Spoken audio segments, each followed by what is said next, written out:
Republican drive to tilt courts against climate action reaches a crucial moment. A Supreme Court environmental case being decided this month is the product of a coordinated, multi-year strategy by Republican attorneys general and conservative allies. Washington. Within days, the conservative majority on the Supreme Court is expected to hand down a decision that could severely limit the federal government's authority to reduce carbon dioxide from power plants, pollution that is dangerously heating the planet. But it's only a start. The case, West Virginia versus Environmental Protection Agency, is the product of a coordinated, multi-year strategy by Republican attorneys general, conservative legal activists and their funders, several with ties to the oil and coal industries, to use the judicial system to rewrite environmental law, weakening the executive branch's ability to tackle global warming. Coming up through the federal courts are more climate cases, some featuring novel legal arguments, each carefully selected for its potential to block the government's ability to regulate industries and businesses that produce greenhouse gases. The West Virginia versus EPA case is unusual, but it's emblematic of the bigger picture.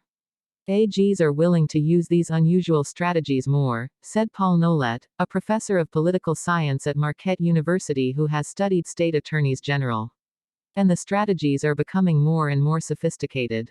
The plaintiffs want to hem in what they call the administrative state, the EPA and other federal agencies that set rules and regulations that affect the American economy.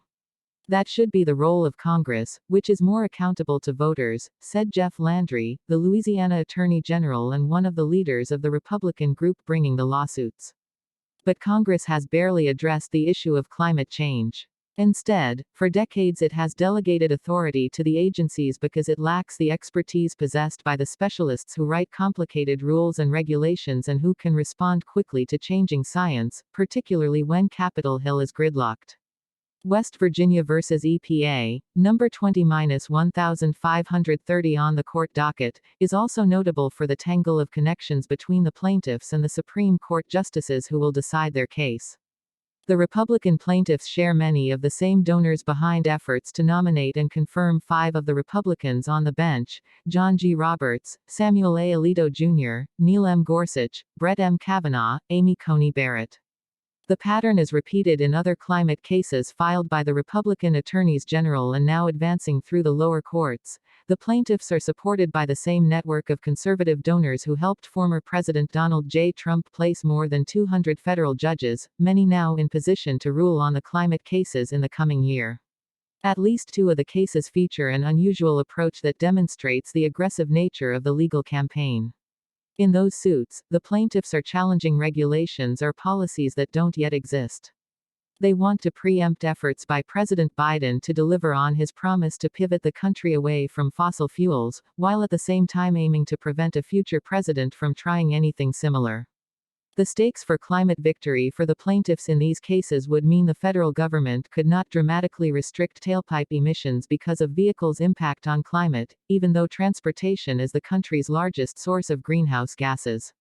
The government also would not be able to force electric utilities to replace fossil fuel-fired power plants, the second largest source of planet-warming pollution, with wind and solar power. And the executive branch could not consider the economic costs of climate change when evaluating whether to approve a new oil pipeline or similar project or environmental rule. If the Supreme Court uses this as an opportunity to really squash EPA's ability to regulate on climate change, it will seriously impede U.S. progress toward solving the problem, said Michael Oppenheimer, a professor of geosciences and international affairs at Princeton University. The ultimate goal of the Republican activists, people involved in the effort say, is to overturn the legal doctrine by which Congress has delegated authority to federal agencies to regulate the environment, health care, workplace safety, telecommunications, the financial sector and more.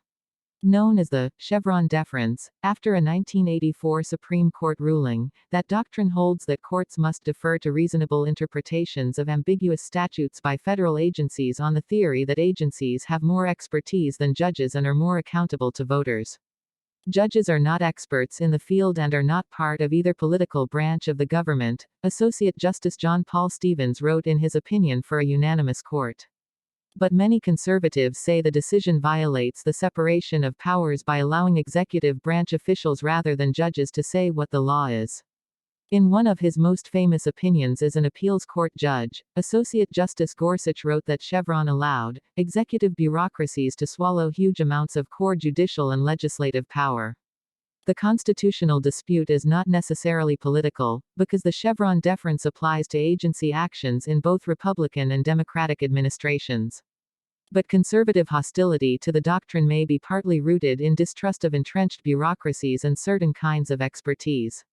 The month after Mr. Trump took office, his chief strategist at the time, Stephen K. Bannon, summed up one of their top objectives as the deconstruction of the administrative state. Filling the bench, the roots of that victory were planted in 2015, when Mitch McConnell, Republican of Kentucky, became the Senate Majority Leader and led his party in a sustained campaign to deny President Barack Obama the opportunity to appoint federal judges. He refused to confirm nominees, waiting for a Republican administration to fill the courts with judges who shared his belief in minimal government regulation.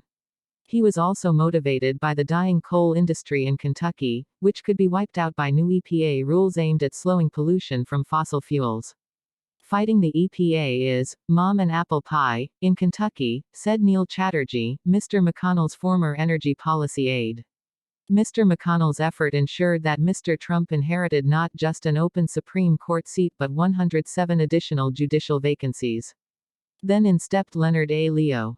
At the time, Mr. Leo was executive vice president of the Federalist Society, the conservative legal group that helped secure the appointments of Chief Justice Roberts and Associate Justice Alito to the Supreme Court, and that has served as the ideological and tactical engine behind efforts to overturn Roe v. Wade.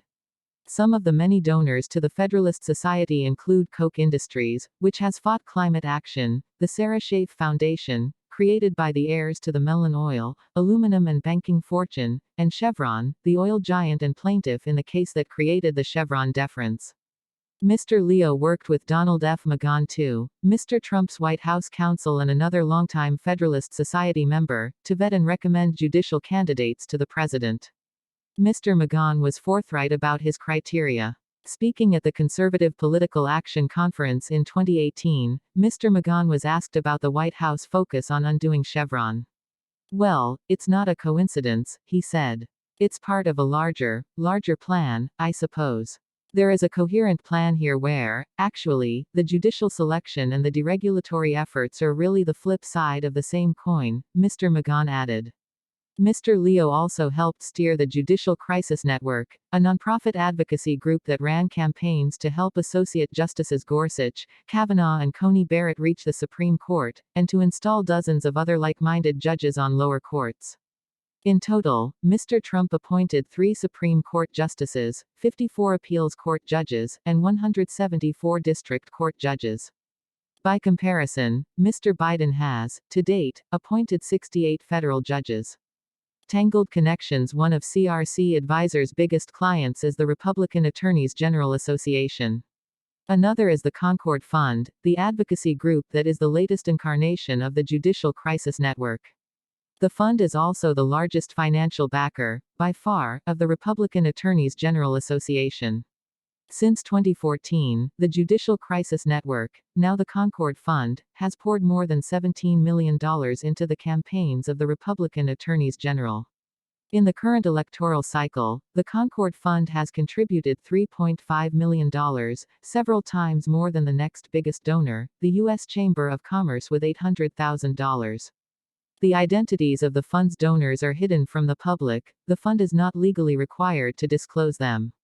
Relationships between untraceable money, politicians and the judiciary are not unusual. Like its Republican counterpart, the Democratic Attorneys General Association is a political action committee that raises money to help members win elections. The attorneys general in both parties pursue cases that are aligned with the interests of their donors and constituencies. During the Trump administration, Democratic attorneys general repeatedly, and often successfully, fought dozens of Mr. Trump's policies, particularly his weakening of environmental rules. But legal experts say that the Republican attorneys general and their allies have taken such strategies to a new level, in their funding and their tactics. They've created out of whole cloth a new approach to litigating environmental regulations, and they've found sympathetic judges, said Richard Revas, a professor of environmental law at New York University. Naomi Rao, 49, is typical of the judges given lifetime appointments by Mr. Trump with support from Mr. Leo and his network. Following discussions with Mr. McGahn, Ms. Rao was nominated in 2018 to replace Brett Kavanaugh on the U.S. Court of Appeals for the District of Columbia Circuit after he was elevated to the Supreme Court. The D.C. Circuit Court is considered the second most powerful court in the country because it hears challenges to federal environmental, health, and safety regulations. Ms. Rao had never served as a judge and had never tried a case. But she had impeccable conservative credentials and a dislike of government regulation. A member of the Federalist Society since 1996, Ms. Rao had clerked for Associate Justice Clarence Thomas and worked in the George W. Bush administration. She taught at George Mason University's Antonin Scalia Law School and founded the Center for the Study of the Administrative State, which gathers critics of federal regulation. She told Senator Dianne Feinstein, Democrat of California, that she had consulted with Mr. Leo before founding the center and later met with representatives of the Koch Foundation. In 2017, she was tapped by Mr. Trump to run the White House Office of Information and Regulatory Affairs, an obscure but powerful office through which proposed federal regulations must pass. From that perch, she oversaw an aggressive regulatory rollback, including the weakening or elimination of more than 100 environmental rules. Ms. Rao's office sometimes pushed the Trump team to go even further. When Mr. Trump's first EPA chief proposed to weaken regulation of methane, a potent greenhouse gas that leaks from oil and gas wells, Ms. Rao's office suggested loosening the rule even further, allowing more pollution into the atmosphere. Another Trump appointee on that bench is Justin Walker, a former protege of Mr. McConnell's and a fellow Kentuckian who wrote a 2021 dissenting opinion in the West Virginia versus EPA case in which he argued that the agency lacked the authority to regulate pollution that causes climate change. The Fifth Circuit Court of Appeals has 7 judges appointed by Democratic presidents and 19 chosen by Republicans, including 6 Trump appointees. It's where the Republican attorneys general have filed a challenge to the government's ability to consider the economic cost of climate change when making environmental decisions.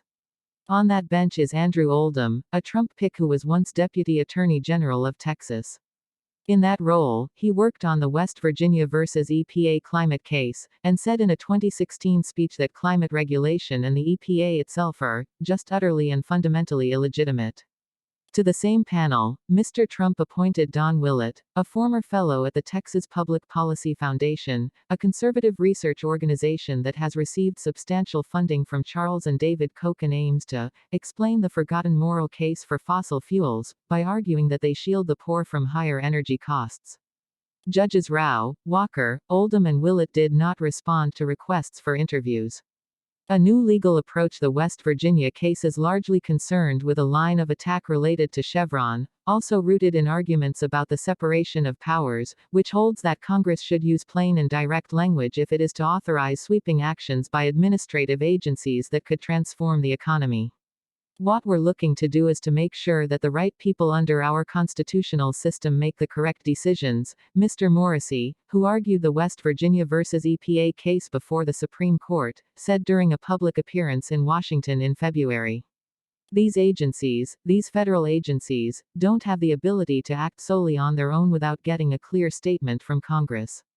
Delegation matters. Lined up behind the West Virginia power plant suit is another case in the D.C. Circuit Court brought by 15 attorneys general challenging a 2021 federal rule designed to cut auto pollution by compelling automakers to sell more electric vehicles. Mr. Paxton of Texas calls the auto pollution rule a war against fossil fuels that will harm the livelihoods of hardworking Texans. Should that challenge succeed, more than a dozen Democratic-governed states are expected to impose tougher state-level auto pollution standards. But the Republican attorneys general have already filed a suit in the D.C. Circuit Court seeking to block states' authority to do that. Another case pending in 2 different circuit courts challenges the way the federal government calculates the real-life cost of climate change. If the attorneys general succeed in blocking the use of that metric, they could strip the federal government of its legal defense for almost any future climate policy. The AGs have a big advantage here, where they can forum shop and choose the most favorable venues for their litigation, Mr. Nolet said. And they can break up into a multi-state coalition, to do more arguments in front of more judges. That increases their odds for success. While no single case is aimed at overturning Chevron, a string of victories would essentially hollow it out. Sally Katzen, co-director of the Legislative and Regulatory Process Clinic at New York University School of Law, said that a Supreme Court victory this month for the Republican attorneys general and their allies would just be a taste of what's to come. The Federalist Society has put a lot of time and energy into this, and a lot of intellectual power, said Ms. Katzen, former head of the White House Office of Regulatory Affairs in the Clinton administration. All that effort has paid off. But I don't think this is the culmination of their agenda. I think it's just the beginning. Kitty Bennett and Adam Liptick contributed reporting.